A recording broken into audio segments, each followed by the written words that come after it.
ఈరోజు తల్లికి వందనం మీద ఒక ప్రశ్న వేయడం జరిగింది.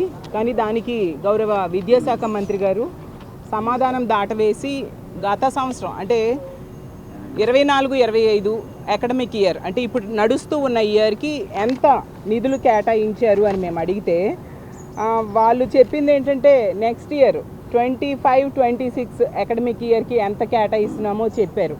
అంటే తప్పించుకునే ధోరణి అన్నమాట. మరి గత బడ్జెట్లో వీళ్ళు 5,387 కోట్లు కేటాయించారు కదా, ఆ నిధులు ఏమయ్యాయి? ఇప్పుడేమో అకాడమిక్ ఇయర్ అయిపోవచ్చింది, ఎగ్జామ్స్ కూడా రాస్తున్నారు ఇంటర్మీడియట్ వాళ్ళు, 10th ఎగ్జామ్స్ కూడా దగ్గరలో ఉన్నాయి. పిల్లలు ప్రైవేట్ స్కూల్స్లో చదివే పిల్లల తాలూకా తల్లిదండ్రులు ఫీజులు కట్టలేక ఇబ్బందులు పడుతూ ఉండే పరిస్థితి. అసలు వీళ్ళు ఈ తల్లికి వందనం అనే పథకాన్ని ఈ సంవత్సరంకి వర్తిస్తారా లేదా అనేది చెప్పకుండా దాటవేసేశారు. మేము ప్రభుత్వాన్ని సూటిగా ప్రశ్నిస్తూ ఉన్నాం, ఈ అకాడమిక్ ఇయర్కి మీరు తల్లికి వందనం పథకం వర్తింపజేస్తారా లేదా? పోనీ మీరు అది వర్తించక చేయకపోతే జగనన్న పెట్టిన అమ్మఒడి పథకం అది ఒక ఆన్గోయింగ్ స్కీమ్, దాన్నైనా ఇచ్చిన తల్లిదండ్రులకి కొంత ఉపయోగపడుతుంది. అది కూడా ఈ రోజుకి కూడా ఇవ్వని పరిస్థితి.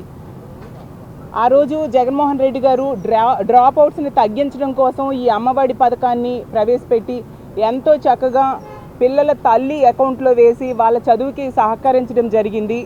కానీ వీళ్ళు మాత్రం ఈ రోజు కూడా ఆ పథకాన్ని అమలు చేయకుండా ఈరోజు చిన్న పిల్లల్ని మోసం చేయడం నిజంగా దారుణమని తెలియజేస్తూ ఉన్నాను. ఇలా తప్పించుకునే ధోరణి కాకుండా పిల్లలకి సరైన టైంలో వాళ్ళకి ఇవ్వాల్సిన తల్లికి వందనం డబ్బుల్ని వాళ్ళ అకౌంట్స్లో వేయాల్సిందిగా కోరుతూ ఉన్నాము. అలాగే తీసుకుంటే మహిళల పని ప్రదేశాల్లో మహిళల పైన లైంగిక వేధింపుల గురించి మాట్లాడుతూ దిశ యాప్ అనేది, ఆ రోజు మహిళల రక్షణ కోసం జగన్మోహన్ రెడ్డి గారు దిశ యాప్ని, దిశ చట్టం, దిశ పోలీస్ స్టేషన్స్ని తీసుకురావడం జరిగింది. దిశ చట్టం అనేది మీ అందరికీ తెలుసు, ఇక్కడ అసెంబ్లీలో తీర్మానం చేసి కేంద్రం దగ్గరికి ఆమోదం కోసం పంపిస్తే అక్కడ పెండింగ్లో ఉంది.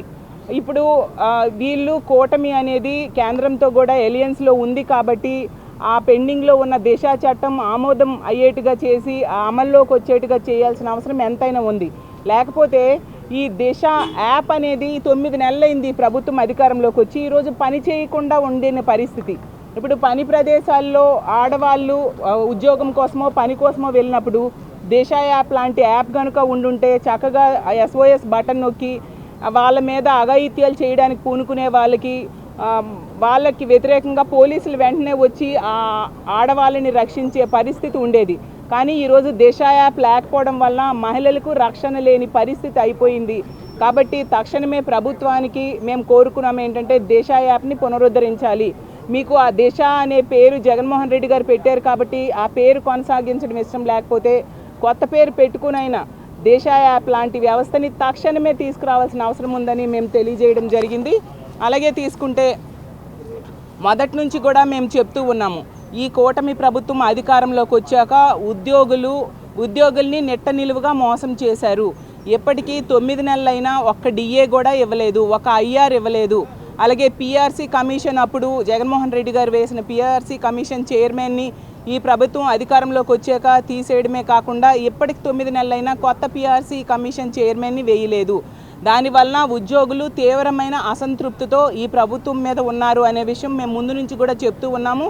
దానికి ఉదాహరణగా ఉత్తరాంధ్రలో మనం చూసాము, టీచర్ MLCలో వీళ్ళు అందరూ సపోర్ట్ చేసిన అభ్యర్థి ఎంత దారుణంగా ఓడిపోయాడు అని. అంటే ఉన్న ఓటర్స్లో 75% వ్యతిరేకంగా ఓటేశారు. అంటే ఈ కూటమి ప్రభుత్వం మీద వీళ్ళు చేసిన మోసం మీద ఉపాధ్యాయులు ఎంత వ్యతిరేకతతో ఉన్నారు, ఏ విధంగా బెత్తం దెబ్బలు కొట్టారు అనేది ప్రజలందరూ తెలుసుకోవాలి. కాబట్టి ఇప్పటికైనా ఈ ప్రభుత్వం వాళ్ళు ఎన్నికల మేనిఫెస్టోలో ఇచ్చిన హామీలు, ఎన్నికల సమయంలో ఇచ్చిన హామీలు తప్పకుండా నెరవేర్చాల్సిన అవసరం ఉంది. ఎందుకంటే ఈ బడ్జెట్ సెషన్లో కూడా మనం చూసాము, ఇచ్చిన మేనిఫెస్టోకి వాళ్ళు ఇంటింటికి పంచిన బాండ్స్కి ఈ బడ్జెట్కి ఎటువంటి సంబంధం లేకుండా ఉంది. కాబట్టి ప్రజలలో దీని మీద అప్పుడే తీవ్రమైన వ్యతిరేకత ఈ ప్రభుత్వం మీద ప్రారంభమైంది. కాబట్టి ఎప్పటికైనా బుద్ధి తెచ్చుకొని ఇచ్చిన హామీలన్నీ అమలు చేయాల్సిందిగా ఈ ప్రభుత్వాన్ని కోరుతున్నాను.